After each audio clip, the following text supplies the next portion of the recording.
Está no ar o PoderaCast, o podcast da nova era da advocacia. Eu sou Larissa Guzmão. E eu sou Martina Gonçalves. E hoje trouxemos um tema super interessante, que são os desafios e estratégias no direito criminal.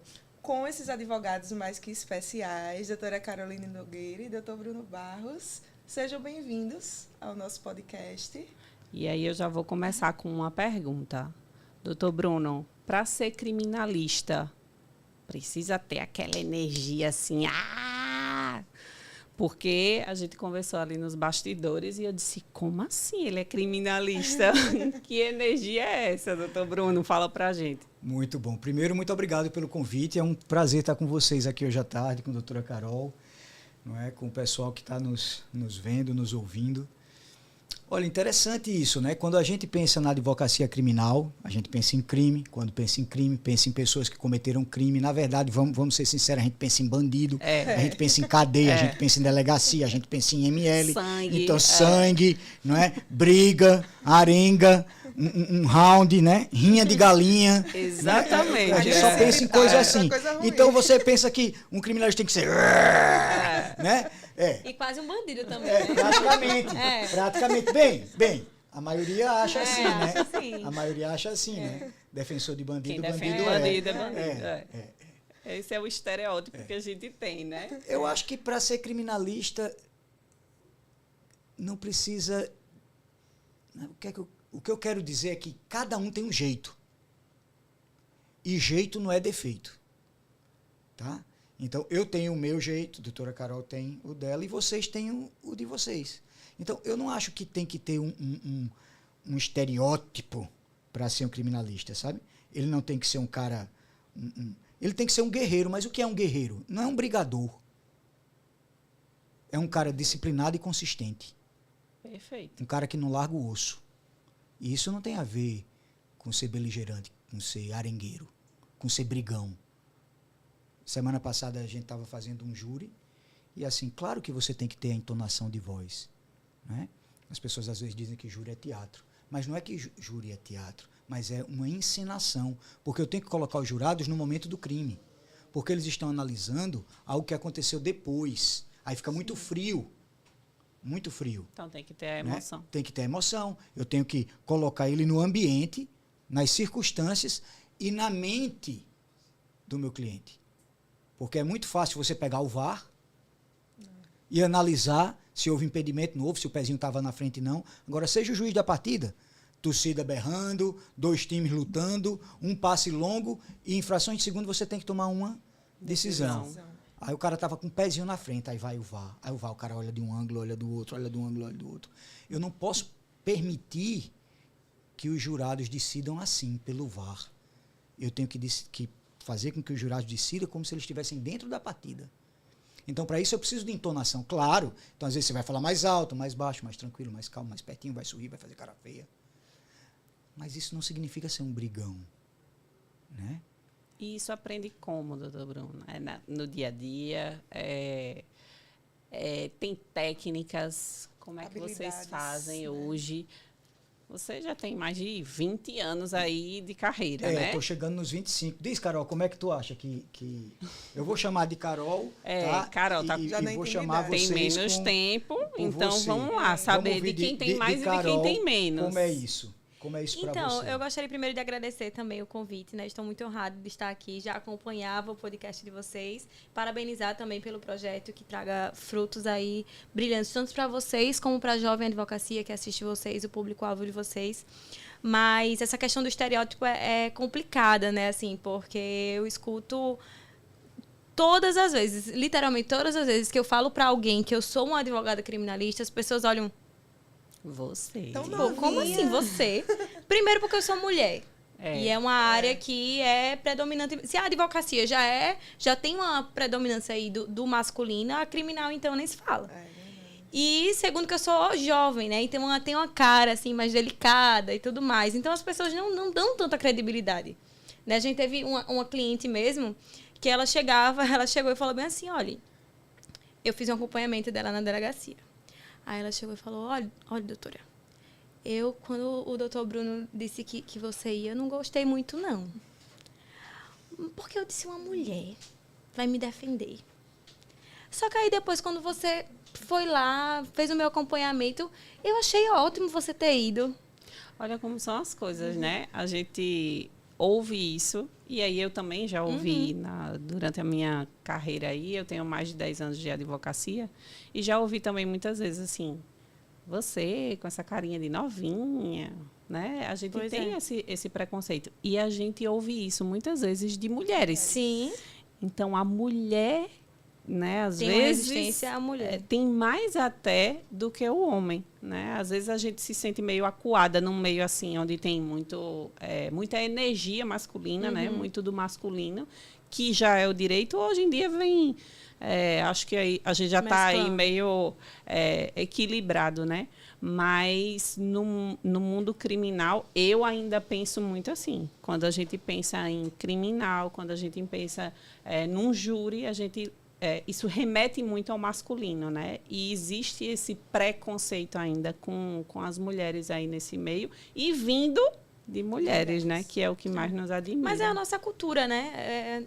O direito, ele, assim como todas as áreas, refletem o que a nossa cultura insiste em estar ali colocando para frente. Mas vocês estavam falando sobre essa questão de perfil, e assim, eu acho que o importante não é você ter um perfil determinado, é você respeitar o seu perfil.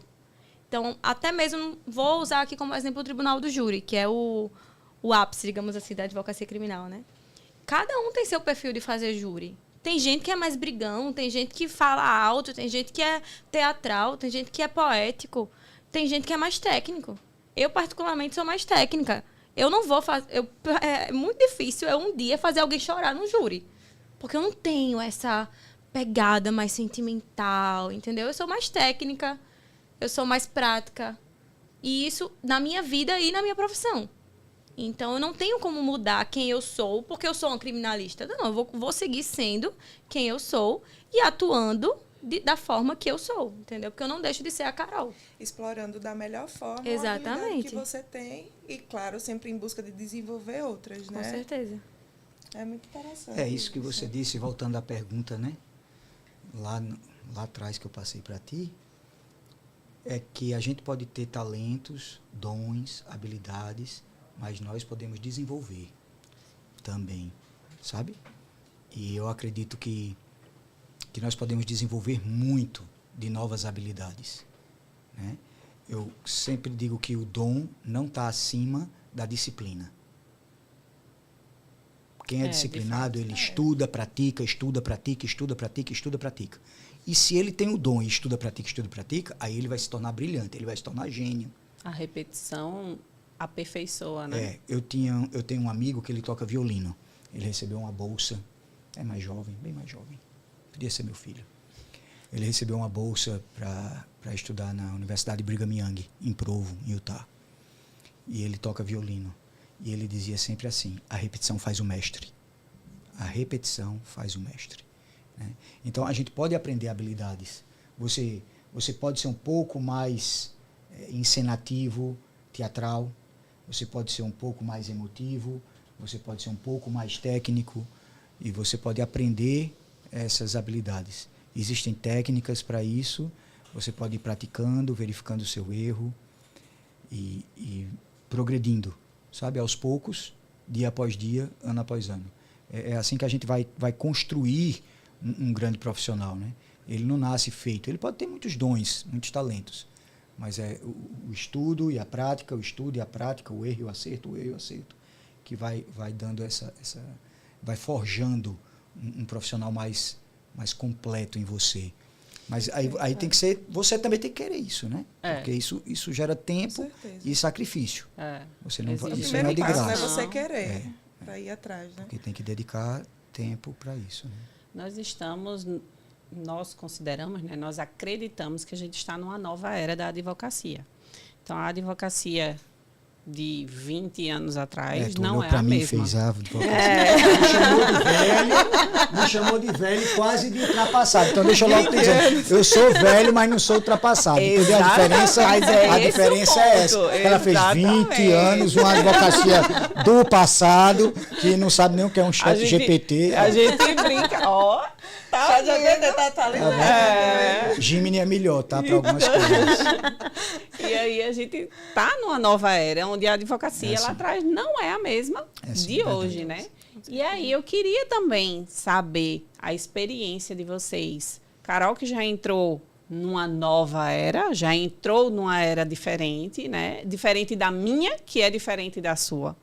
E aí, assim, o que é que mudou? O que é que ficou bem claro, assim, que mudou no direito criminal de 20 anos atrás e no direito criminal hoje? Deixa eu fazer uma coisa mais geral, e aí, Carol, vamos lá, completa e vocês também.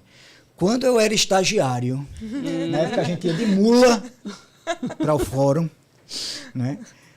Eu ia com uns cartõezinhos, folha pautada, sabe aqueles cartõezinhos pautados? Sim. Pronto, lá tinha o número do processo. Para fazer fichamento. Para fazer fichamento. Você pegava no balcão o processo, e até tem uma brincadeira de um desembargador do Rio de Janeiro, que ele viu um jovem advogado chegar no balcão e dizer: me dê os autos, por favor, número tal. Aí o atendente fez: o senhor quer o processo? Ele disse: não, eu quero os autos. Ele disse: mas os autos de quê? Não é o processo que o senhor quer, não? Ele disse: eu quero os autos. Aí tá no microfone agora? Agora. E aí, então eu vou ficar bem assim agora. Eu tenho que falar nesse microfone aqui. Pronto. E aí ele olhou assim e disse: vamos fazer o seguinte, vocês dois, porque eu quero ser atendido também. Tu traz o processo e tu pega os autos quando ele trouxer, tá bom? E aí quando ele entrou, quando o atendente entrou, ele disse: é porque processo é relação jurídica. Eu disse: eu sei, meu irmão, que processo é relação jurídica e que você quer os autos. Mas veja bem, se você ficar brigando com ele o que é auto e o que é processo, tu não sai daqui nem com teus autos e eu nem saio com o meu processo. Tá? Então a gente ia para o fórum com um cartãozinho, aquela folhinha pautada, tinha lá o número do processo, réu, autor e a movimentação. Você colocava a data e a movimentação. Quando preenchia o lado, você ia para as costas. Quando preenchia as costas, você grampeava mais um. Então, eu ia com um bolinho. Eu ia com um bolinho daquele, né? Ia de vara em vara, né? Para saber a movimentação. E aí foi uma das primeiras coisas que eu aprendi como estagiário. Que você não olha o processo do começo, você olha o processo pelo fim. Porque é o último movimento, o último provimento. É a próxima coisa que você vai fazer. Então, você sempre, quando pega um processo, olha de trás para frente e não de frente para trás. Então, pensa que naquela época era assim. Eu me lembro que teve uma vez, Carol, que eu fui devolver o processo, né? Aí fiz a petição, eu era estagiário, fiz a petição, o advogado, era no computador, tá? Não era no máquina de datilografia, não. Fiz lá a petição, preparei a petição, o advogado corrigiu, assinou, me deu e disse: pronto, agora devolva. Eu peguei o carro, levei as petições e protocolei, né? Lá. Você recebia um carimbo. Devolução, né? Dos autos. Eu esqueci os autos. Eu não sabia, assim, não me passou pela cabeça, não me lembrei de que eu tinha que devolver os autos também. Quando ele disse: então vá protocolar a petição, aí eu fui ao fórum com a petição. Só com a petição. E você protocolava na vara. Tinha um carimbo, pum, recebi dia tal. Na dele, na sua cópia, e eu encontrei esse advogado. E aí, protocolou, devolveu o processo? Não, mas o senhor disse que era para protocolar a petição. Ele disse: mas o processo está com a gente, vai devolver quando? Aí eu fui, saí do fórum, fui ao escritório, peguei o processo, vim para o fórum. Então imagina que naquela época era assim, antes da pandemia, tá? E aí vocês alcançaram isso. Como é que a gente fazia o marketing? Como é que a gente fazia a prospecção de cliente? A gente ia com um bolo de cartão no bolso, o fórum apinhado de gente, você tinha audiência presencial e você saía conversando com as pessoas e aqui e acolá, alguém que tinha interesse, você entregava o cartão. Você não tinha defensoria pública como tem hoje estruturada, então muitas vezes eu fiz 3, 4, 5 audiências no mesmo manhã. Então você ia conhecendo pessoas, entregando seu cartão e tal, e andando nos fóruns. Dia de sustentação oral no tribunal, você tinha 200 pessoas, as faculdades, tudo mais. Você subia lá, fazia sua sustentação oral presencial, com 200 pessoas assistindo, quase um cinema. Então, você fazia um bom trabalho, independente do resultado. Se o resultado viesse positivo, melhor ainda. Né? O máximo que você fazia é tirar uma foto, não tinha nada de gravar. Já a gente chega no agora, né? Então, essas 200 pessoas que te viam, e você com seu bolinho de cartão, é que ia ligar para você depois. Olha, eu vi, assisti, peguei seu contato com tal pessoa. Júri apinhado. Às vezes tinha gente no corredor, sentado no chão, e aí você fazia um júri com 100, 50, dependendo do salão do júri. Você fazia um júri, e uma semana depois fechava 1, 2, 3, 4 júris, porque lhe viram fazendo o júri. Então, era esse tipo de advocacia. Você não acredita, mas a gente ia para a biblioteca pesquisar. Os escritórios tinham, assim, por metragem... Paredões, daquela lex, que eram decisões, livros compilando decisões do STJ e STF e dos tribunais.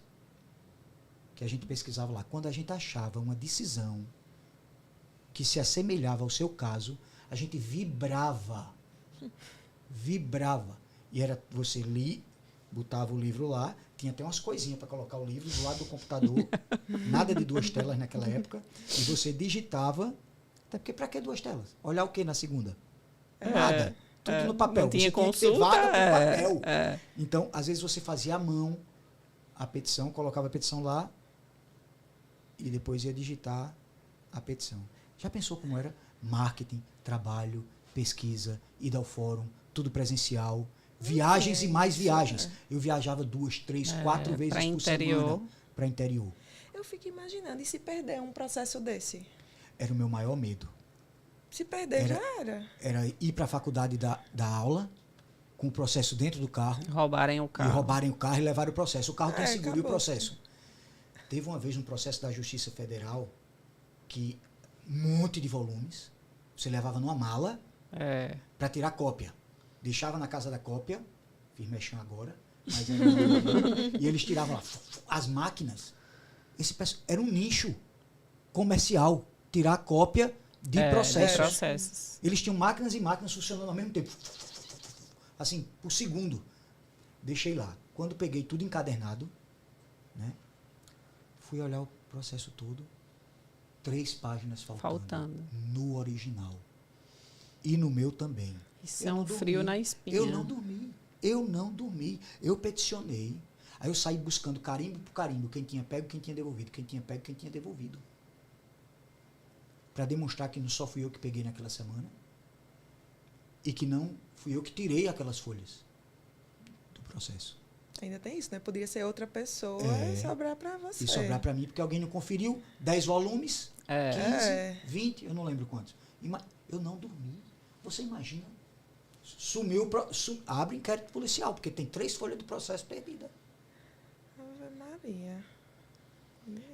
Realmente não, era. Eu preferia roubar o carro. Leve meu carro, mas deixa o preço. Eu preciso daquela mala ali na mala. Eu só preciso abrir a mala. Lhe dou minha carteira.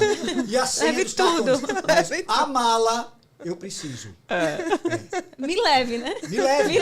Mas deixa no chão aí. Deixa eu ligar para alguém. Deixa no fórum ali, vamos parar de deixar no fórum. Então, você imagina como era extremamente cansativo, né? Há pouco tempo, gente. Há pouco tempo. A gente está falando de coisa de 10 anos. 10 anos. Então, assim, mas vou dizer, era fantástico também. E hoje também. A única coisa que eu discordo é o saudosismo, na minha época, e a pessoa que acha que tudo é melhor porque é agora. Eu acho que cada momento tem seu momento. A humanidade vive com o conhecimento e a luz que tem em cada momento, e você tem que curtir e usufruir cada momento, ser o melhor no momento que você vive. Exato. E o seu melhor momento deve ser hoje. Porque se o seu melhor momento foi ontem, talvez você precise repensar. Verdade. O seu melhor momento é agora. Se a gente não for melhor, se a gente não for melhor hoje, alguma coisa errada. Há tanto tempo, quando eu era assim, quando isso acontecia, quando isso... Eu conheço pessoas que ainda falam da ditadura. Quando eu advoguei na ditadura, eu digo, meu irmão. Parou no tá vivendo no tempo. passado. Né? E aí o direito... Na ditadura. E compreendei, não foi, agora fui pra ditadura, não era tão no passado assim, né? Eu sou da época da ditadura, quem tiver me olhando, viu?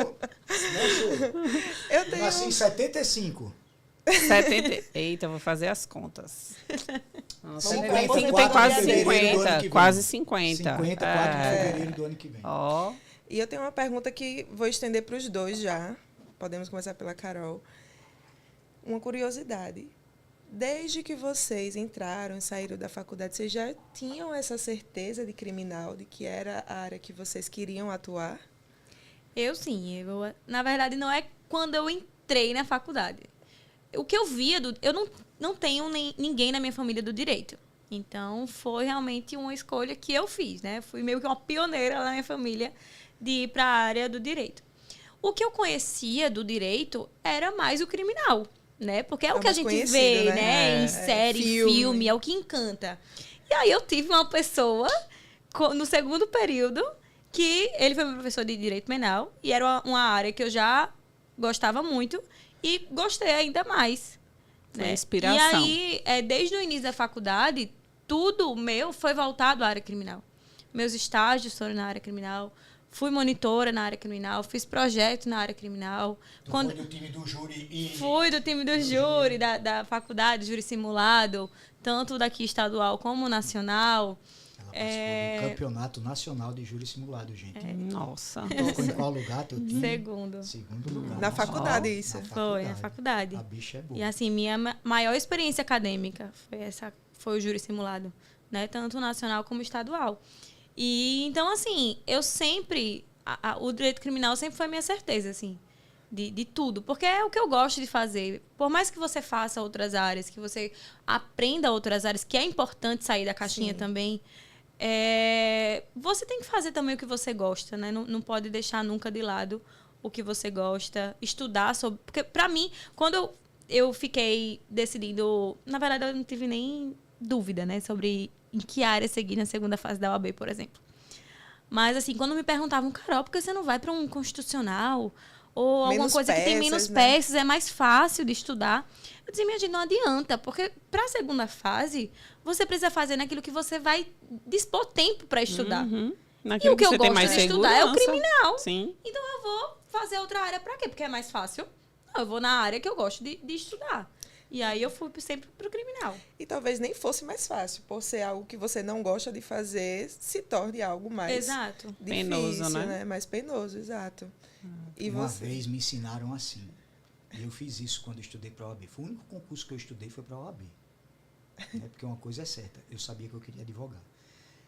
Foi que quando estudar uma matéria que você não gosta, faça uma coisa que você gosta. Eu comia chocolate. Aí foram alguns quilos, né? Até você... Olha, constitucional, trabalhista... Porque haja matéria. Chocolate, viu? Haja chocolate, empresarial. Tributário, meu Deus. Eu aprendi isso, né? Quando você estiver estudando uma coisa, ou fazendo uma coisa que não gosta, que vai exigir muita disciplina, aí você faz uma compensação. Você se dá uma coisa que gosta enquanto está fazendo aquilo. Eu digo, eu já sei. Meu irmão. Alguns ouvem música, né? Eu comi chocolate. Quer dizer, então, que o ChatGPT também ajuda aí no criminal. Ajuda em também tudo, né? também está no dia a dia de vocês. É sim. Tem que estar, né? A gente não usa para que ele escreva a peça por nós, mas a gente gosta de fazer umas perguntinhas a ele para ver se ele tem ideias diferentes da que a gente está tendo. Por exemplo, essa é uma aplicação que eu isso é muito bacana. A gente para ver se ele tem uma outra visão, se ele tem uma outra ideia, e se você ele tem sabe, um outro Bruno, ponto. que nem todo mundo sabe utilizar essa ferramenta, né? Com tantas utilidades que a ferramenta tem. Nem todo mundo sabe usar. Tá? Não, a gente eu tô aprendendo. Todo né? mundo tá. Meus meninos me ajudam. Mas assim, essa ferramenta, e aí eu acho que vale a pena a gente frisar isso aqui, porque acho que é uma dica muito valiosa para quem atua no direito, não só no direito, né, mas em qualquer área. Mas é você conseguir conversar com a inteligência artificial de forma que ela pode lhe trazer alguns outros caminhos. Porque, às vezes, a gente tá aqui sentado discutindo um caso, cada um vai pensar de uma forma, cada um vai ter uma estratégia e, às vezes, aquela inteligência ali, ela traz uma outra visão, né? Mais um ponto de vista que a gente consegue pegar aquilo dali para desenvolver, né? E eu acho que isso tem sido um ponto muito positivo hoje na nova era da advocacia. A gente está fazendo um curso. E até nesse curso a gente aprendeu, quando começou, eu aprendi uma coisa interessante, que a melhor maneira de lidar, não vou dizer a melhor, como se fosse fechando a única, né? Uma boa maneira de lidar com inteligência artificial é fazendo perguntas. Sim, né? Sim. Agora, repara, para tu fazer perguntas, tu tem que saber. É isso que eu ia dizer, você precisa ser inteligente. A dúvida é o primeiro sinal do conhecimento. A dúvida não é a falta de conhecimento, é o primeiro sinal de conhecimento. A não dúvida, o nada, implica que você nada sabe sobre o assunto. Como eu tenho dúvida de algo se nada sei? Não sei. Então eu vou perguntar o quê à inteligência artificial se eu não conheço nada? Quanto com minha profundidade de um assunto vai me dar o poder de fazer melhores perguntas mais específicas, perguntas mais profundas do que alguém que não conhece nada sobre o assunto. Quanto mais a ou gente pouco estuda, sobre o assunto. mais a gente vai vendo que precisa saber mais, que tem mais alguma coisa que você não sabe. E né? esse é um cuidado também que as pessoas têm que ter ao utilizar esse tipo de inteligência, né? Porque quando você não sabe e você se confia 100% naquilo que está ali, você não tem como medir até que ponto aquilo ali é realmente um conteúdo que você pode utilizar, né? Então, é preciso ter cuidado. Ele cria uma jurisprudência, um número de uma jurisprudência que não existe, por exemplo. Nunca peguei assim. Cria. Então, às vezes você tem que conferir. Um advogado que teve um problema, inclusive, questão ética, né, no primeiro momento, porque a decisão estava diferente da original. A ementa estava diferente da original. Eles criam. É uma inteligência artificial, né? Então, eles criam muita coisa. Então, é importante a gente ter esse cuidado. E não utilizar como algo absoluto. Né? Sim, tem gente que sem faz, dúvida. apoio, né? faça uma réplica dessa contestação. Pá, ok, copiei, colei, coloquei no processo. Não é assim, porque as pessoas pensa estão também, né? desvirtuando a finalidade daquilo, né? Exato. Então, não querem um apoio para o seu trabalho, mas que faça o seu trabalho. Exatamente. É possível que no futuro seja assim mesmo, mas sempre vai ter alguém pensante Sim. por trás, para né? operar, né? Para operar a coisa. Uma Mas não outra pode curiosidade deixar. que eu tenho, e aí não é em relação à área criminal, né? Mas em especial na área criminal. Quando a gente trabalha no contencioso, a gente vai ter sempre duas versões ou três versões, né, da verdade. Uma pessoa sempre vai sair como ganhadora e o outro como perdedor, né?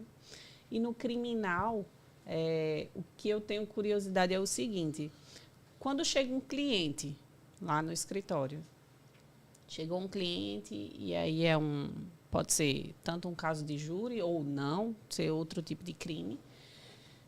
Vocês aceitam todo cliente? Como é que funciona? Como é que vocês fazem esse filtro? Se isso entra aí a questão de valores pessoais, como é que funciona isso? Porque, como a gente falou lá no início, o que é que a gente pensa? Todo criminoso é um bandido. Então, eu vou defender um bandido. Como é que fica isso? E a gente sabe que todo mundo tem defesa, independente de ter cometido ou não um crime, independente se eu estou buscando ali uma inocência ou amenizar, né, uma pena. Como é que fica isso? Vocês recebem todo o cliente ou vocês analisam caso a caso? Ou isso aqui está desvirtuado dos meus valores? Esse tipo de crime eu não trabalho, não pego? Como é que funciona isso? Vou deixar para o chefe, né? Olha, imagina, eu sou um homem religioso. Eu tenho uma religião, eu professo essa religião. Quando eu tinha 19 anos de idade, eu fui servir uma missão de tempo integral. Eu fui ser um missionário. Eu servi no Centro-Oeste, em Goiás, Tocantins e todo o Mato Grosso, dos 19 aos 21. Depois retornei, eu fazia engenharia elétrica, fiz mais um ano, abandonei a engenharia elétrica, e fui fazer direito. Em 2018, final de 2018, eu recebi um chamado para servir uma nova missão. pela igreja. Também integral. Eu deixei 3 anos, tudo. Todo o direito, toda a profissão. Eu fui com minha família para Piracicaba. Agora. Agora. Foi de 2019 a 2022. Junho a junho. Poxa. E nós ficamos 3 anos lá. Nós liderávamos um grupo de jovens missionários, como eu fui lá em 1994 a 1996. Agora eu e minha esposa estávamos liderando um grupo de jovens missionários. Era uma missão por 3 anos agora. Né? Então, só para a gente ter uma ideia de valores, eu sou uma pessoa bem religiosa. E tenho minhas imperfeições, mas eu busco viver mesmo o Evangelho de Jesus Cristo. Então, só para a gente ir naquela sua coisa de valores, né? Tá bom? Mas você também deu a resposta. Porque você tem valores, mas você tem um valor interessante, que inclusive é deontológico na nossa profissão. Todo mundo precisa de defesa. Ninguém vai ser condenado sem defesa. Não existe isso no nosso sistema. A pessoa ela pode abrir mão da defesa dela, mas o Estado vai dar um defensor para ela, mesmo que seja um defensor público.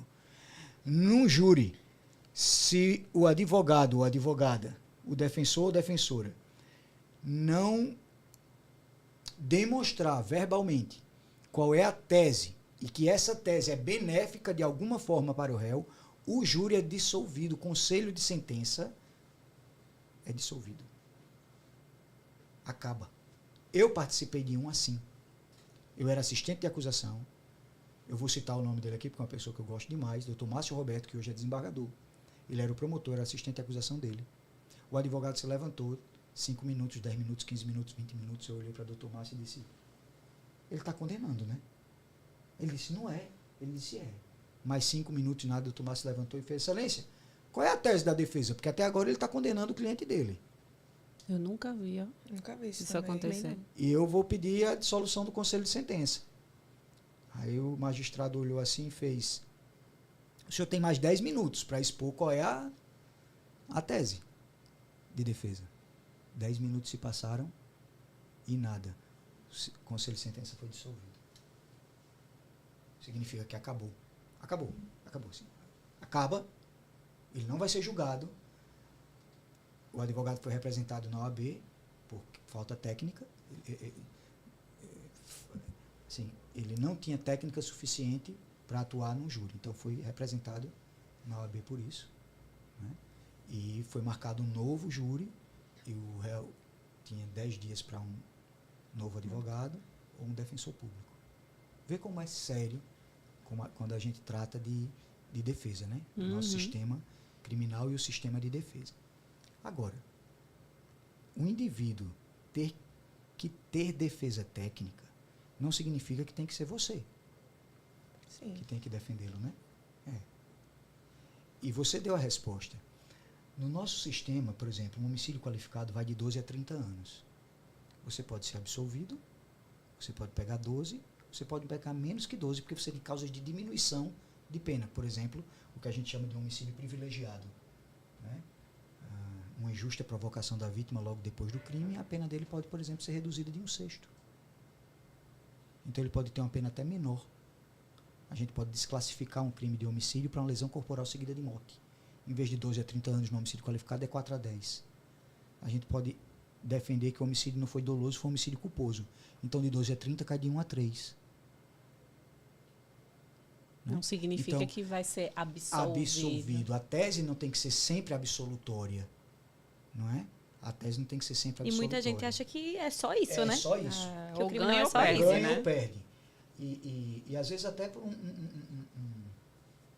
uma necessidade de uma técnica mais apurada, o defensor fica focado no 8 ou 80, onde ele teria muitas possibilidades para explorar. Mas isso tem que ser conversado com o cliente. Então, acho que esse é o ponto.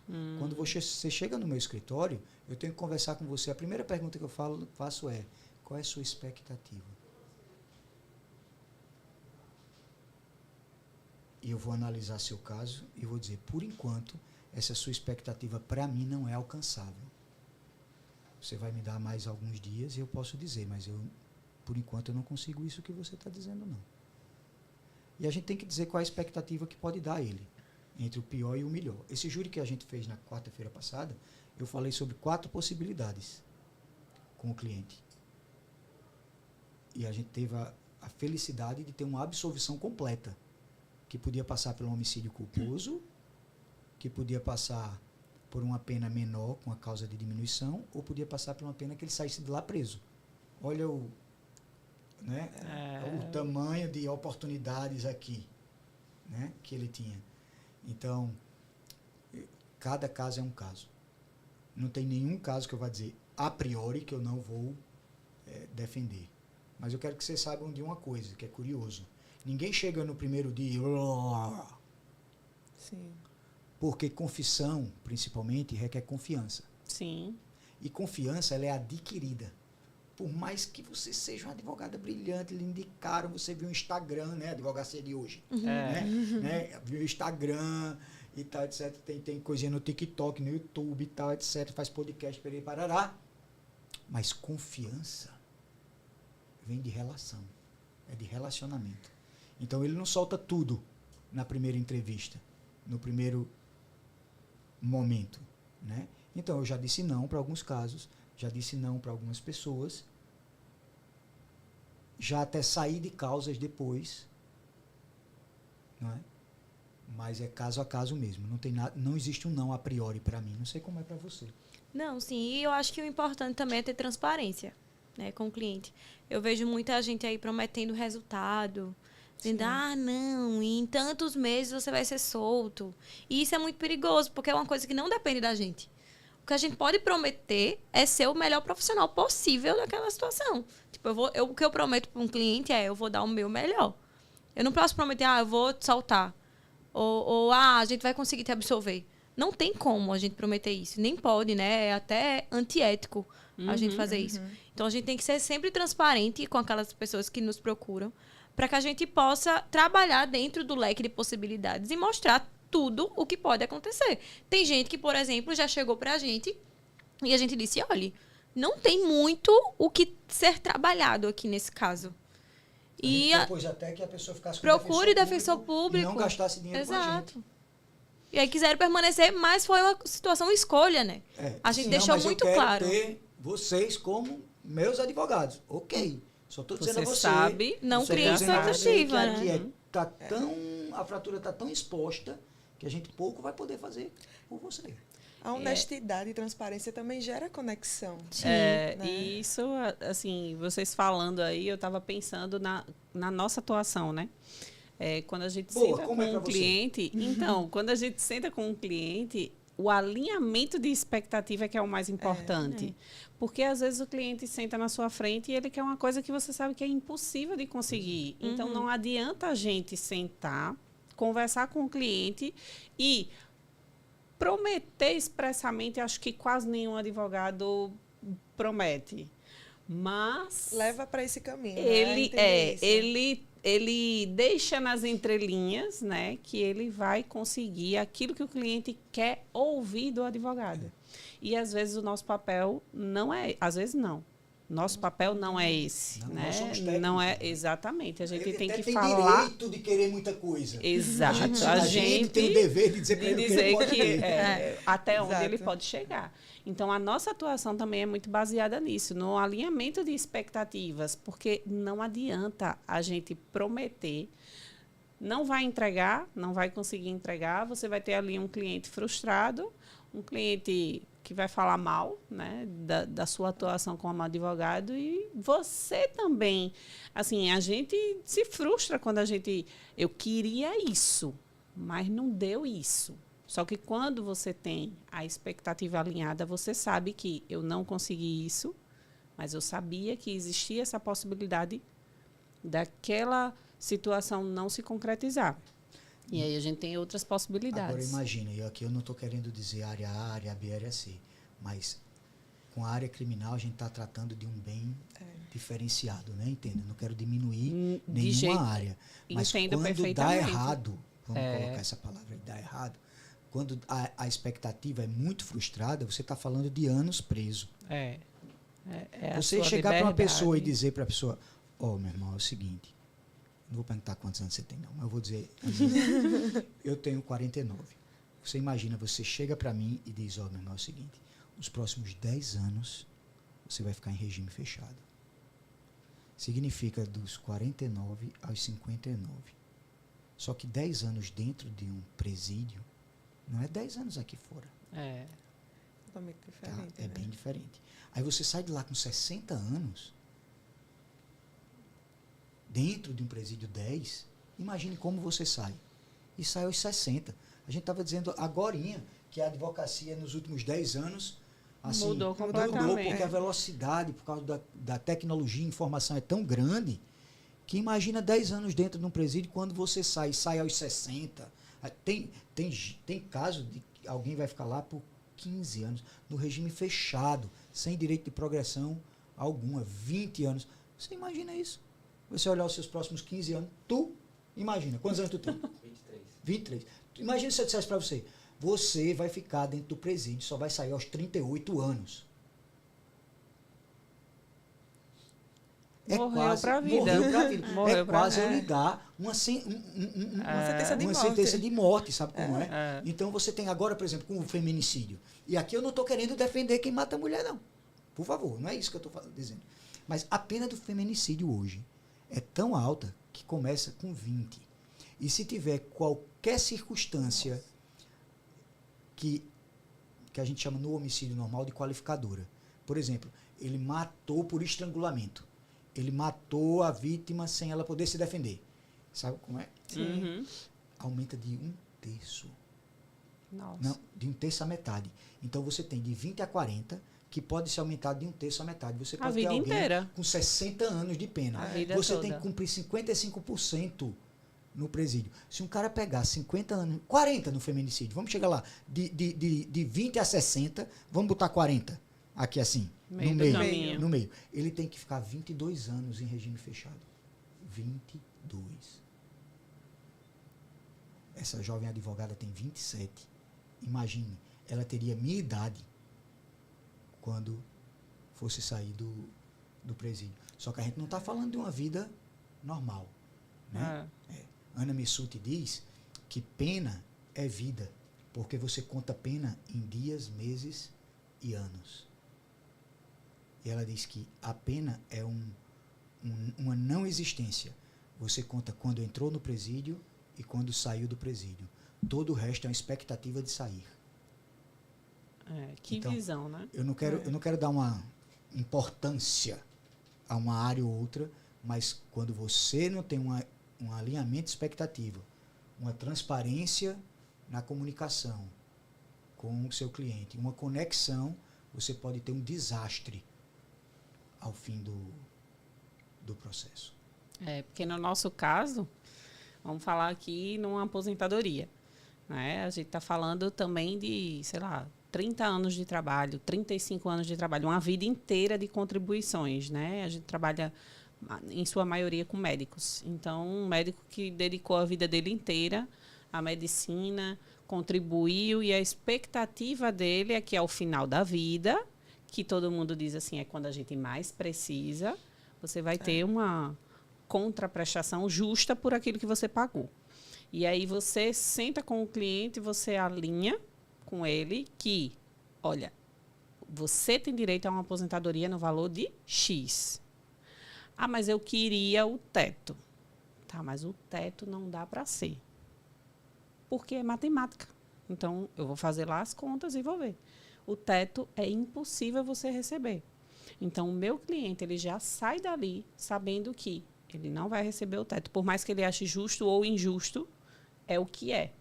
Né? E a gente alinha essa expectativa justamente para que não saia com a frustração, porque muitos advogados, e a gente sabe, porque eles comentam, né? Eu fui num advogado, o advogado não disse quanto era que eu tinha a receber. Então, ele vem na cabeça que ele quer um número que ele acha justo e que, no final, a gente sabe que ele não vai receber. Né? Então, a gente está falando aqui de prejuízo financeiro. Né? É diferente de eu falar de liberdade. Né? Eu tratar e já aconteceu com vocês? Ainda é ruim. Né? Porque é um prejuízo financeiro do resto da vida. Alguém perde a casa, né? Alguém perde a casa, perde um bem, etc. Né? Vai à falência. Mas a liberdade. A sua liberdade, assim. E vocês já passaram por essa experiência de dar uma notícia assim pesada, né, para um cliente, porque eu acredito que a Cliente experiência é e diferente. família, né? Porque vocês, cliente, família, vocês esposa, trabalham filhos. ali com uma área muito sensível, né? Que Demais. envolve todo mundo. Tu imagina que eu tenho quase 25 anos de OAB, né? O que é que você não vivenciou, né? Qual crime eu não... Qual artigo do Código Penal que eu ainda não Não utilizou. não advoguei. Eu já advoguei em todo tipo de crime que vocês possam imaginar. Né? E, assim, graças a Papai do Céu, normalmente as minhas notícias são muito boas em relação às difíceis. Mas, por exemplo, eu tive 2 casos bem difíceis, porque foram um regime fechado. Né? E um deles foi muito marcante para mim, até hoje. Né? Até hoje eu fico pensando sobre esse caso. Muito marcante mesmo. Esse caso ainda não transitou em julgado. Eu estou com ele há 12 anos. Nossa. Um filho. E está em recurso especial. Se terminar como está, são 8 anos. Ele é um pequeno empresário, 3 filhos. Como é que separa Imagina o que é E do assim, outro não é seu? como tudo foi feito muito claramente, né? Tá tudo alinhado. Mesmo assim, Eu estou falando de uma vida, né? É uma responsabilidade, né, que você sente ali de eu posso ajudar, eu posso... mas você tem que lembrar que é você. Imagina um médico oncologista. Você faz um exame de imagem e descobre que tem câncer. Esse câncer é extremamente letal. Dizem que são poucos meses de vida. O que é que você faz? Fica em casa? Não, você busca um médico. Não ajuda. Médico. Mas o cara que é médico oncologista, que é especialista nesse câncer, que é extremamente letal, tipo 5% vivem, ele sabe disso. E ele se prepara para isso, ele estuda para isso, ele faz o melhor, sabendo da alta letalidade do câncer, que ele é um especialista. Então, a gente, por exemplo, que atua em júri, vai para lá para penas de 12 a 30 e agora com feminicídio de 20 a 60. Vai para lá sabendo que se ele for condenado, e agora com o STF decidiu recentemente que inicia o cumprimento da pena no júri quando termina o júri, não quando termina o processo.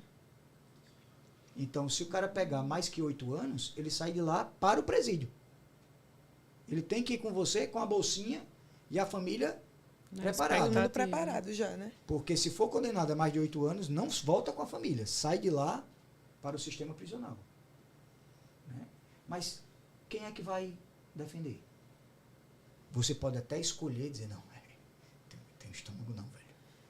Não quero isso, não quero ir trabalhar um dia inteiro para chegar no final da noite e ver o cara sair algemado para um sistema prisional e a família Eu não teria. ficar lá chorando. Também não. Mas alguém não tem que fazer? Alguém tem que Alguém ter. tem que ter. Alguém tem que fazer. É como operar câncer que são de alta letalidade. Não sei nem se a palavra é letalidade para câncer. Ou, né? Não sei se é isso que morre mais do que fica vivo. Né? Mais agressivo. Mais agressivo? Pronto, melhor. Posso estar falando besteira com o negócio de letalidade. Letalidade é arma, né? Aí, né? É a verdade. Então, assim, mas você precisa ir lá e fazer. Você é alguém. E como eu escolhi isso, sou eu mesmo. E eu tenho que ter a autoconfiança de que eu vou fazer aquilo da melhor maneira que pode ser feita. Né? E de entregar o melhor que eu posso. Pronto. Se eu fizer isso, então eu tenho que estar satisfeito, porque o resultado eu não posso. Eu posso dar o esforço. Eu não posso dar o resultado a ninguém. Mas alguém tem que ir lá para tentar salvar o cara. E tem que ser alguém como você. É isso que você tem que pensar. Sim. Não estou fazendo autopropaganda, mas é isso que você... Não estou falando de mim, mas estou falando do advogado. É isso que o advogado tem que pensar. Eu sou o cara que estou pronto, resolver, que posso ajudá-lo. Que vai resolver, não. Que pode pode ajudar. Sabendo que ele pode morrer na mesa de cirurgia. Eu acho que assim, nunca vai ser fácil. Nunca é. Nunca vai ser fácil. Você pode ter 20, 25, 30 anos, 50 anos de advocacia. Nunca vai ser fácil você dar uma decisão, uma comunicação dessa. Fazer uma comunicação dessa, seja para a família, seja para o cliente. Como eu ainda estou relativamente no início, eu tive poucos casos, assim, mais impactantes, digamos assim. Mas é um trabalho que você precisa fazer na sua cabeça. Né? Tentar separar. Não é que você vai se tornar uma pedra. Você sente, é óbvio, você é ser humano, você sente a dor do outro, não tem como você não sentir, né? Mas você tem que entender, tentar dar uma separada aí do profissional, do pessoal, não absorver aquilo para você e entender, ter na sua mente que você fez o seu melhor trabalho. Só que, como eu disse, não é fácil. Recentemente eu tive que chegar para um cliente que já estava preso, né? Que foi aquele mesmo cliente que eu disse que não tinha muito leque de possibilidades. E aí eu tive que chegar para ele e dizer, olha, você vai ter que ficar aí até então uns 15 anos. Imagine você ter que chegar para um cara que já está preso, que já está achando que ali acabou a vida dele, e dizer que aquilo ali ele vai ter que viver por mais 15 anos. Inveja é pecado, tá certo? Mas eu tive inveja de um advogado. Ele estava no podcast e aí ele disse, não, é o seguinte, quando eu vou para um júri, escuta, não sei se eu te contei. Quando eu vou para um júri, eu me preparo para o júri, vou para o júri, faço o júri, acabou o júri, próximo júri. Eu digo, menino, que bem. Porque é uma carga. O cara é bom demais, né? O cara, né? Já, assim...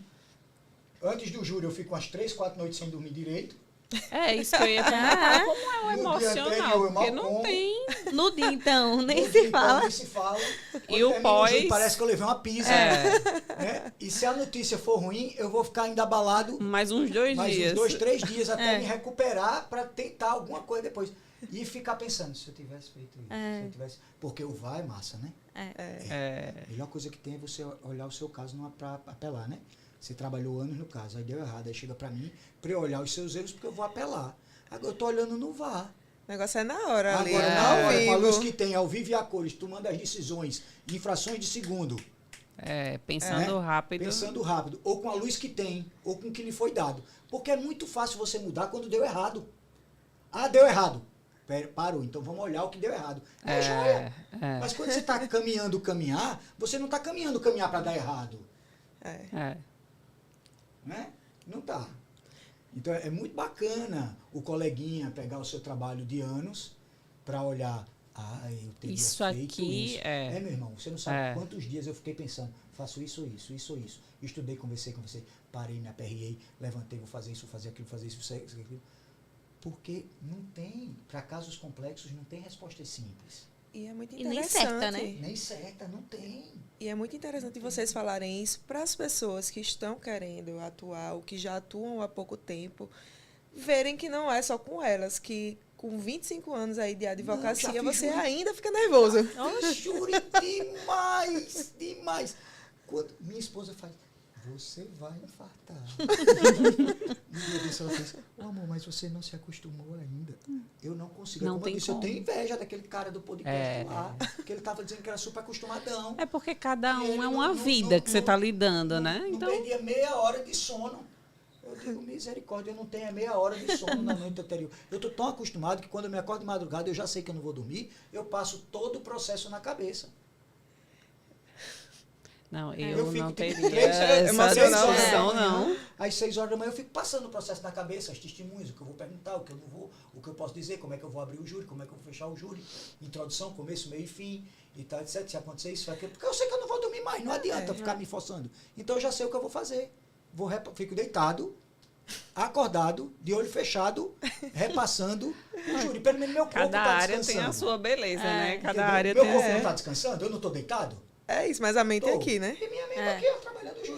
Não tem como. Mas eu acho isso Alzheimer muito bom. ninguém nunca vai ter, né? Quem É, trabalha na criminal. área criminal, porque a cabeça Não para.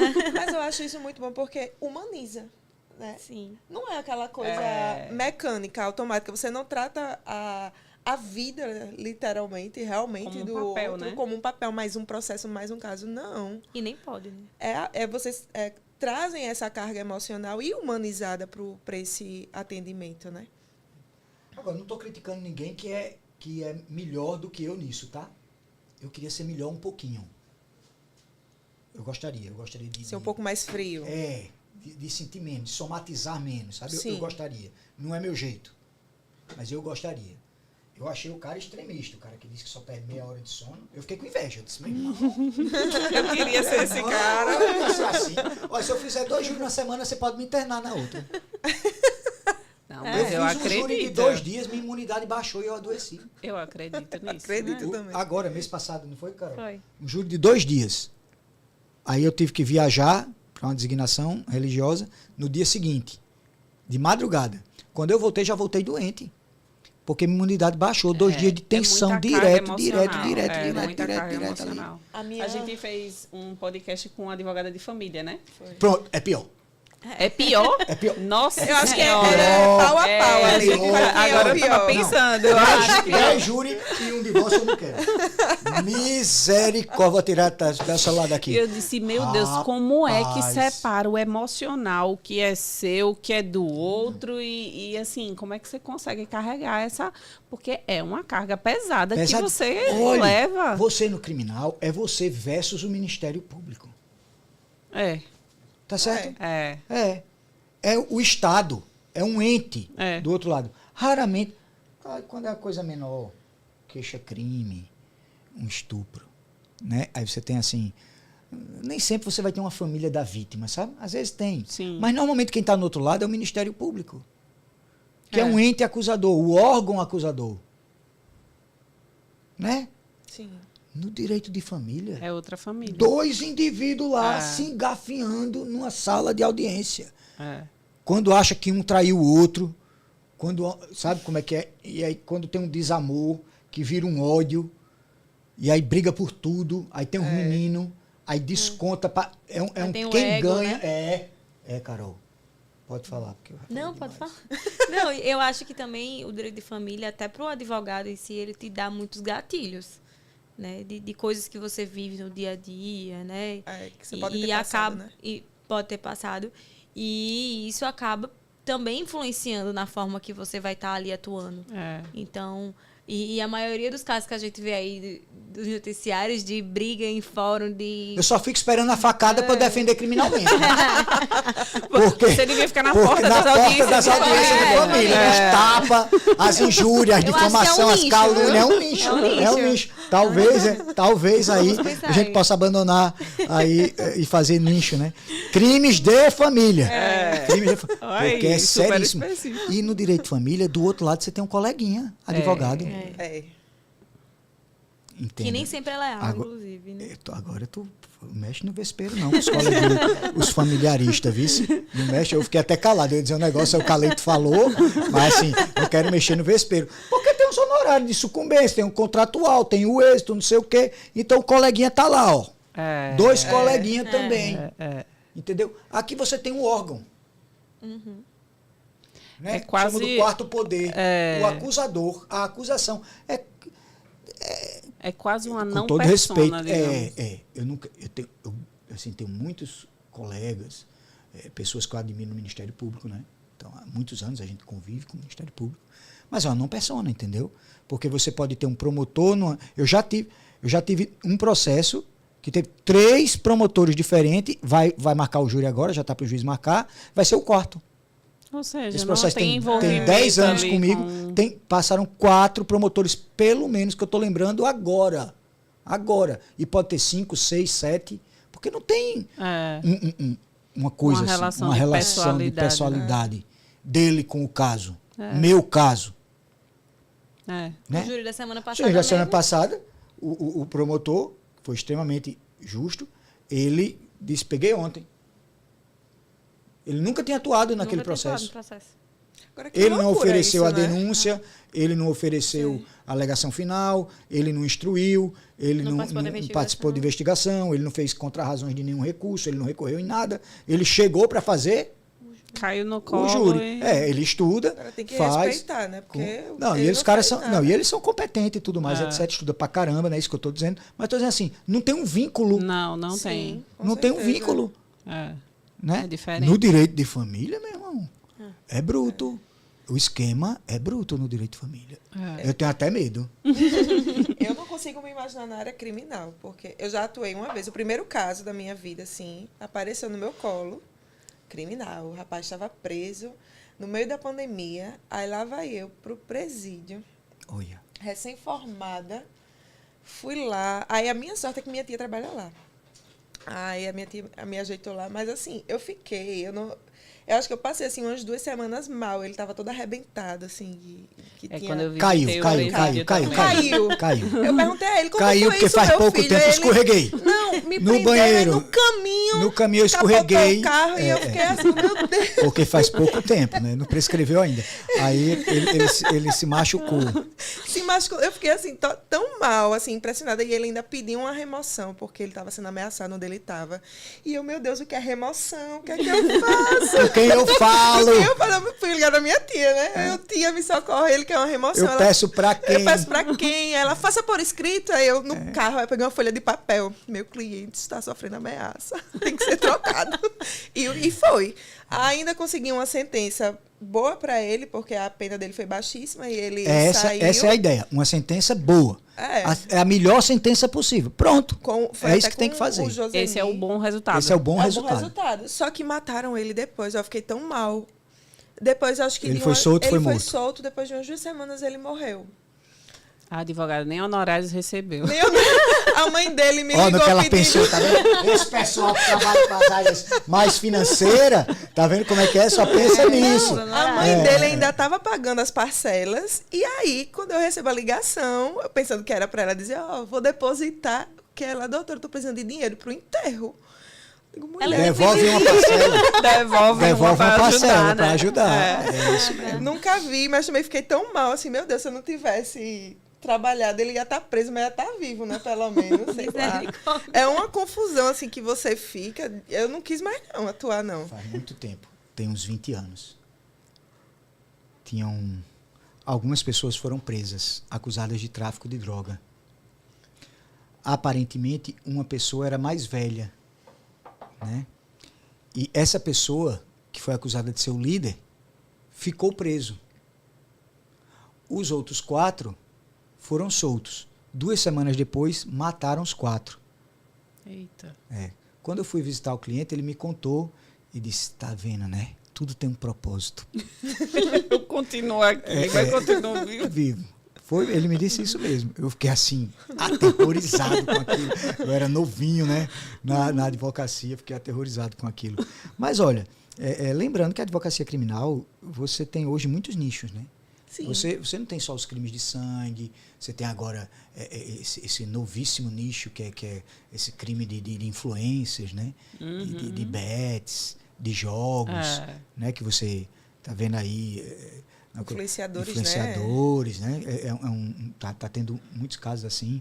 Você sempre teve os crimes que a gente chamava de colarinho branco, Sim. né? Os crimes ligados a empresários, Sonegação de impostos. sonegação de impostos, né? Divisas. E você também tem crimes de funcionários públicos, né? Que pode envolver políticos e agentes públicos. Então você tem muita tem coisa um leque aí, de coisas. Tem gente que se especializa em crimes de ação penal privada, injúria, calúnia e difamação, né? Que é aquela chamada briga de vizinho, né? Aquela briga de vizinho que você tem. Então, você tem muita coisa. Tem gente especializada só em tráfico de drogas. Conhece tudo de tráficos. Outros vão se especializando em júri. E tem pessoas, então, que vão nichando. E se você, mesmo que você não niche para dizer assim, porque o mercado em Alagoas é pequeno, né, para você fazer um corte tão grande, dizer assim, eu só faço júri. Sim. Né? Droga não, porque droga tem muito. Né? Então, você até podia se especializar em droga, mas dizer assim, eu só faço júri, só faço crime de colarinho branco. Né? Fica mais difícil por causa do mercado, que é restrito. Muitos advogados, a gente já vai para quase 23 mil inscritos. Né? Não estou dizendo que os 23 mil advogam, mas eu acho que já chegou em 23 mil, está perto de 23 mil advogados. Mas a advocacia criminal, ele envolve, tem vários... Porque a gente fica falando assim, às vezes, né? De homicídio, de coisa. Parece que só tem sangue. Mas você tem porque é o que chama atenção. Um direito penal mais negocial. Por exemplo, você pega agora essas operações do GAESF, né? De questões tributárias e tal, etc. Às vezes você paga o tributo, você faz um negócio, você tem agora os acordos de não persecução penal, crimes cuja pena mínima são menores que 4 anos, você pode fazer um acordo e tal. Então, tem, né, você tem um direito penal agora negocial, que você não tinha muito. Sim. Já, desde a lei de juizado especial, com a transação penal, você já... Aí depois teve a suspensão condicional do processo, então agora você tem um acordo de não persecução penal, você já tem também um direito penal negociável. Sim. Né? Com o Lava Jato teve muita questão de delação premiada, que você está negociando também com o promotor. É uma advocacia extrajudicial. Né? Por assim dizer, é uma coisa mais parecida com isso. Né? Mas então a advocacia criminal que você, às vezes, não vai precisar de inquirição, sustentações, alegações finais, tribunal de júri, sustentação em graus recursais. Você vai fazer uma advocacia criminal mais negociável, né? Ali. Sim. Então a gente teve agora na Justiça Federal, né, de outro estado, não está com muito detalhe, que o caso era bem difícil, a gente estava contingenciando, porque não tinha absolvição, e não houve a manifestação do Ministério Público Federal para um acordo de não persecução penal, esse acordo que a gente está falando, né? E a gente fez um estudo, desse estudo a gente falou com o cliente e persuadiu o cliente a tentar essa possibilidade, porque podia ser uma coisa ruim para o cliente, mas podia ser uma coisa muito boa, dependendo do que ia acontecer. Eu estava fazendo o júri, a doutora Carol que fez o acordo, e o acordo foi muito bom, foi tudo muito leve, né? O cliente ficou satisfeitíssimo, e a gente não teve uma instrução, não teve alegações finais, não teve uma sentença penal condenatória, não teve recurso. Não teve o risco também de uma condenação, né? Condenação, que pode ser uma pena pequena ou pode ser uma pena grande. Sim. E aí não teve. Então, assim... Legal. Tem então outras, você tem outros viés. Tem outras possibilidades para quem gosta da advocacia criminal. Você hoje já tem mais possibilidade do que os crimes de sangue. Né? Os crimes de sangue. E aí vocês gostam tanto, né, do criminal, que eu sei que vocês desenvolveram um projeto aí. Agora que a gente está no finzinho do nosso podcast, eu queria que vocês falassem também sobre o projeto Criminalistas Sim Senhor. Isso eu vou deixar para a doutora Carol. Vamos você lá, que foi Carol. o pioneiro, né? É o pioneiro, mas você que toca o negócio. Estão até com o broche, né? Que eu perguntei se era uma águia, mas não é um carcará. E aí, conte pra gente, Carol, como é esse projeto, qual é a finalidade desse projeto e o que é que significa o carcará aí? Então, o projeto iniciou através de Bruno. Bruno tem um livro chamado Criminalista Sim Senhor. Foi daí que surgiu o nome, né, da comunidade. E o nosso objetivo maior é a capacitação, né, dos advogados como um todo. Lá a gente tem estudantes de direito, nós temos jovens advogados e advogados mais experientes, em que juntos a gente tem uma comunidade, que hoje nós temos cerca de 60, 65 membros nela. E nós promovemos encontro-aulas, cursos. Nós temos um projeto que a gente chama de Afiando as Garras, que é uma preparação, um dia inteiro de preparação para um tribunal do júri, um caso real. Isso é muito legal. Que legal. A gente vai para um local, às vezes para um hotel. Para fazer mesmo. A gente pega uma sala do hotel, fica lá dentro o dia inteiro estudando um caso real, preparando o júri. E no fim do dia a gente faz um júri simulado. Mais curto, e um desses que a gente fez, o resultado do júri real foi o resultado do júri simulado. Porque a gente fez esse Afiando as Garras, foi até o primeiro que a gente fez, de um caso que estava prestes a acontecer o júri.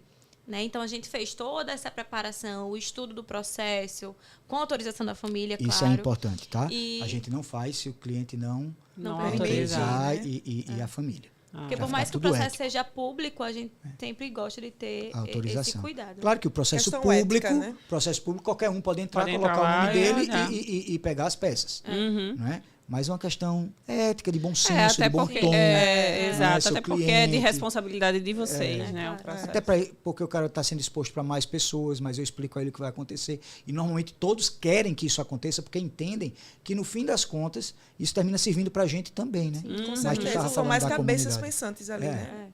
Então, assim, a gente tem esse grupo para capacitação mesmo, porque a gente acredita que não existe uma concorrência.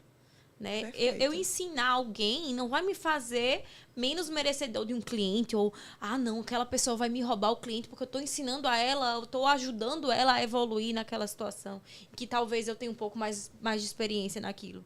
Né? Não é isso, eu acho que o ponto não é esse. Acho que é tentar cada um ir se ajudando. A gente também aprende muito com todos os membros que estão lá na comunidade. E ir se ajudando. A gente tem uma questão de networking também. Muita gente chega lá... gente, apareceu um caso assim, como é que vocês acham que eu devo agir? Qual o passo, qual a estratégia? E a gente discute o caso na comunidade. Então, está sendo um projeto que está trazendo um fruto aí para a gente, né, de muito conhecimento, de muita partilha. Está sendo um grupo bem firme, assim, sabe? Porque a gente consegue se ajudar, a gente consegue evoluir um com o outro e direcionar também, né? Ô, Carol, e para os criminalistas que estão aí assistindo e querem fazer parte desse grupo, como é que eles fazem para entrar? Então, hoje a gente tem nós hoje somos um grupo mais fechado, né? Iniciamos em fevereiro, agora é um projeto recente, projeto né? Novo. Tem nem um ano. A gente iniciou primeiro uma fase de experiência, né? De apresentação, em que era gratuito. Então, a gente foi sentindo também como era que ia funcionar na prática, aquilo que a gente tinha idealizado. E agora, desde julho? Julho. Desde final de junho e começo de julho, julho. Julho, a gente cobra uma anuidade para cobrir custos, exclusivamente para isso. É uma taxa. Quanto é que tá, hein? É R$130 para advogado e 100 para estudante. É tipo assim, se você for dividir em 12 meses... ela falou, eu disse, meu Deus, vai pagar outro OAB.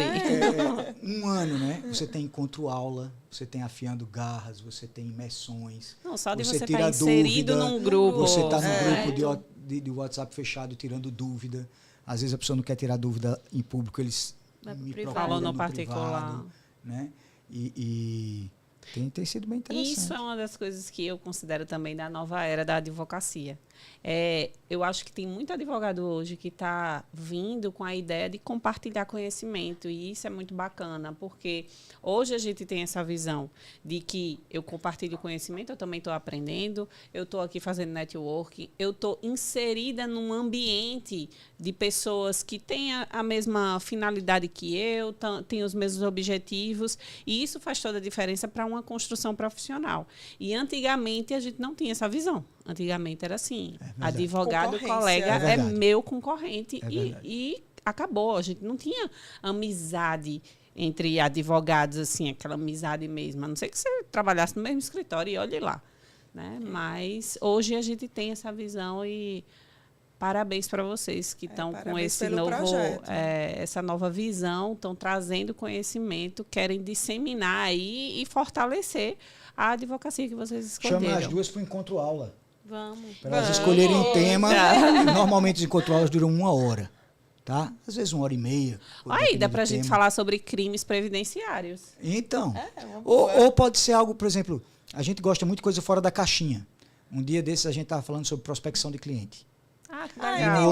Vocês falam, não é só sobre o criminal. Só, assim, é sobre porque o advogado não é o cara que só peticiona, né, gente? Não, com certeza. Nem faz sustentação no júri ou numa apelação lá que vai ou vai só lê o penal criminal. Ou só lê o penal criminal. Ele precisa gerir um negócio, ele precisa tratar com o cliente, ele precisa saber se vestir, ele precisa saber falar, se portar, se comportar.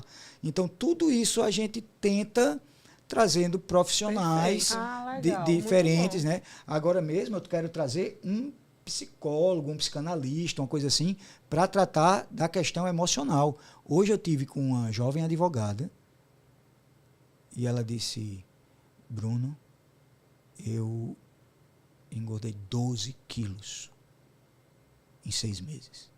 Ansiedade, né? Ansiedade. Ela disse, eu estou tomando ansiolítico. Né? Então, cuidar tem primeiro que do cuidar advogado. do advogado. De você, Porque da se cabeça, você né? cuidar só da técnica, mas você não tem mais nada, entendeu? Tem prazo de validade. Tem. Né? Então, essa profissão que a gente abraçou, a gente pode mudar. Mas veja, eu estou caminhando nela para os 25 anos. Então, ela é longeva. Né? Sim. Você pode, se você não quiser mudar, que pode, não tem problema. Né? Não é pecado. Né? Você pode mudar de área, mudar de profissão, fazer outra coisa. Né? A gente citou aqui, né, uma ex-estagiária que está terminando, estagiária nossa, medicina. que está terminando medicina. E ela se formou em direito e tudo mais, acho. Não foi? Chegou a trabalhar inclusive, em direito. E agora está se formando em medicina. Não tem problema nenhum. Mas se você quer ter uma advocacia longeva, você tem que cuidar de si mesmo. Tem que cuidar, né? realmente. Tem que tomar água, tem que fazer exercício, tem que fazer algum tipo de meditação, tem que cuidar do seu emocional.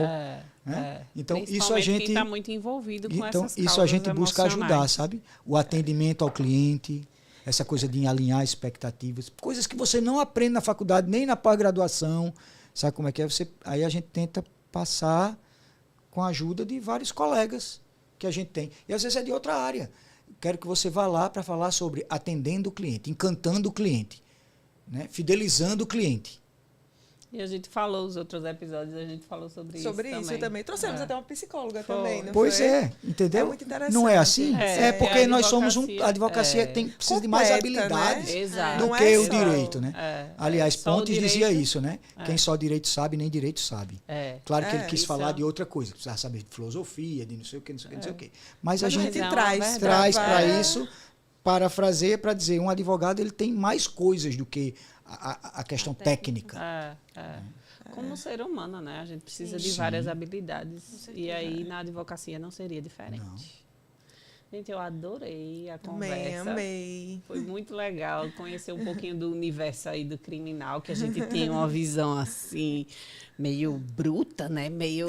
Eu disse, meu Deus, a sala vai ficar naquela energia assim, pesada. Muito pelo contrário. A gente olhou pra ele e disse, meu Deus, tem cara de médico. Já pensasse. Mas adorei. Médico das almas. Aquelas almas presas, né? O libertário. Muito legal. Parabéns pelo trabalho que vocês estão fazendo. A gente fica muito feliz em saber que temos colegas advogados aí que se preocupam, que estão realmente dedicados e imersos nesse universo que é o direito. E estamos aguardando o convite, né, para a aula. Podem esperar agora já para janeiro. Se prepare logo. Então vamos lá. Já estou com a minha caneca que eu ganhei. Olha só, nós ganhamos uma caneca. Cadê? Essa aqui. Foi dela. Eu ganhei uma caneca. Essa Fiquei tão feliz, está lá na minha sala, né? Essa daqui vai para minha estante tão também. Chique, né? A gente também tem uma caneca. Gente, muito obrigada. Foi um prazer receber vocês aqui. Conhecer um pouquinho, né? E o pessoal de casa também teve essa oportunidade de conhecer um pouquinho do universo criminal. E vocês podem ficar à vontade também para passar uma mensagem, um aconselhamento para quem quer atuar ou está atuando nessa área e está aí meio perdido, ou está também animado, né? Querendo se aprofundar nessa área. O que vocês têm a dizer para essa galera aí? Damas primeiro. Então, eu gostaria mais uma vez de agradecer o convite e dizer que foi incrível estar aqui com vocês hoje, que a gente poderia passar aqui 5 horas falando. Que não cansaria. Mas, assim, o recado que eu deixo para quem quer se inserir na área criminal ou quer trabalhar mais com isso é não desistir diante dos percalços, porque eles vão aparecer. Não vai ser fácil, assim como nenhuma outra área é. Né? E eu vou focar mais aqui, já que o Bruno também vai dar o aconselhamento dele, eu vou focar aqui mais para as mulheres que querem ingressar nessa área. Hoje a gente não vê tantas em destaque e eu acho que isso acaba até desencorajando mulheres, jovens advogadas, a entrar, a se inserir nessa profissão. Mas eu acho que, assim como tudo na nossa vida, a gente tem que persistir e lutar pelo nosso espaço. Eu tenho certeza. Hoje já está melhor do que foi há 10 anos. E daqui a 10 anos vai estar muito melhor do que é hoje. Então, a gente tem que lutar pelo nosso espaço, porque nós somos competentes, nós somos capazes, né, de estar ali galgando junto com tantas outras pessoas por um espaço e por um reconhecimento que é nosso de direito. Arrasou, Carol. Bruno. Primeiro, obrigado. Podera, o podcast da Nova Era. Da Nova Era. É, isso aí. Gostei demais. Vocês estão de parabéns, vocês são incríveis, muito leve, muito gostoso de estar aqui, tá? Eu posso dizer que conte sempre com a gente para outras coisas, porque voltar aqui o pessoal vai ficar enjoado. Né? Tem que ser um assunto muito diferente. Mas vou dar uma dica simples, básica, vai parecer um mexão, mas não é. Não advoga sozinho. Não caminha esse caminho sozinho. Ele é duro, ele tem muitas pedras, muitos espinhos, fácil de desistir. Então, não fica sozinho. Você tem várias associações, por exemplo, que você pode participar. Você tem a Anacrim, Abracrim, Acrimal. E você tem comunidades como a nossa, que não tem nenhuma questão política, nem envolvimento com nenhuma instituição. E que é meramente para alavancar a sua carreira, capacitar você e trazer você para um grupo que você pode dividir, né? Como eu brinco, chorar suas pitangas e sorrir junto e chorar junto e não caminhar sozinho. Às vezes a gente que era uma coisa do antigamente, o lobo solitário. Né? A advocacia artesanal, o Dom Quixote, né? Você não precisa mais disso. Você pode fazer parte de uma comunidade e não advogar sozinho. É uma dica que eu dou.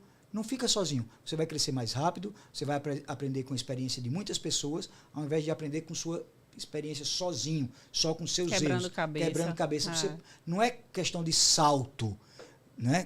Que isso pode ser perigoso. Você tem que formar um alicerce.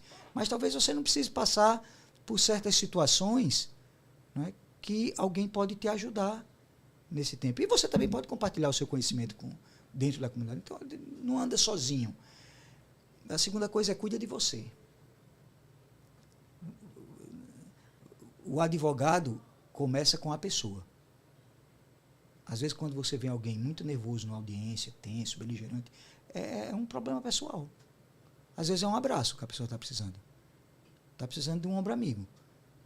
Porque ele está estourando, ele está um barril de pólvora. Aí ele está estourando nas audiências. E a gente está ali no papel de defender alguém, de substituir a voz de alguém, ser porta-voz de alguém. Então, se a gente não estiver bem, isso acaba interferindo então, também. Cuidar de si mesmo é importante. E muito obrigado. Muito obrigado mesmo. Muito bem. Eu acredito muito também que a gente compartilhando conhecimento, a gente contribuindo com a advocacia, todo mundo só tem a ganhar. Eu acredito muito, como o Bruno falou, de não caminha sozinho.